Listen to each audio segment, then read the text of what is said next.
बार कभी भी अगर किसी बड़े धार्मिक चेहरे पर कोई आरोप लगा है तो हमेशा एक ही आवाज निकल कर आई है और वो ये कि सनातन को बदनाम किया जा रहा है। यह सवाल सिर्फ एक संत का नहीं है बल्कि सनातन की साख का है।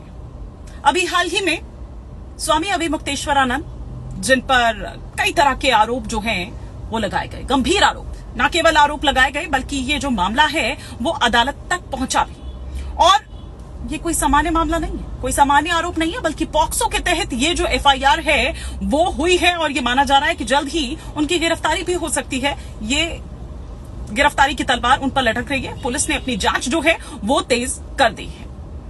अब इसके बाद समाज में एक जो बहस है वो छिड़ गई है। चर्चा ये होने लगी है कि क्या सनातन को बदनाम किया जा रहा है या फिर हकीकत बयां की जा रही है।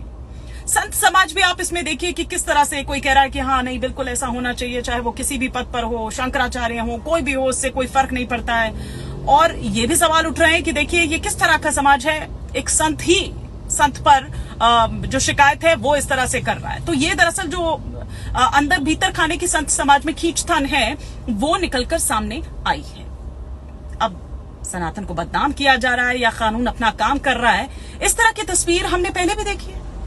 गुरमीत राम रहीम के टाइम पर, आसाराम के टाइम पर, और इस तरह के कई और मामले हैं। लेकिन ये दो नाम मैं इसलिए ले रही हूं कि आपको एकदम तुरंत याद आ जाएगा कि क्या हुआ था उस वक्त, किस तरह का एकदम सिनेरियो जो है वो पैदा हो गया था। आस्था और अपराध आमने सामने खड़े थे। ये अलग बात है कि उसके बाद जाकर वो अपराध सिद्ध भी हुए, जेल जाना पड़ा।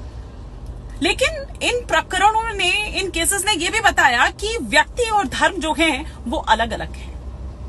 व्यक्ति अगर बुरा है या व्यक्ति ने इस तरह से किया तो इसका मतलब ये नहीं है कि पूरा धर्म जो है वो खराब है। हालांकि कुछ संत इस तरह की भी आवाज उठा रहे हैं कि जो दूसरे धर्म के लोग हैं वो उन पर हंस रहे हैं, मुस्लिम हो, क्रिश्चियन हो, इस तरह के आरोप वो यहां पर लगा रहे हैं। खैर, बात यहां पर यह है कि जो सनातन है उसका मूल सिद्धांत क्या है? सत्य, न्याय और नैतिकता, और वो इस पर अडिग है।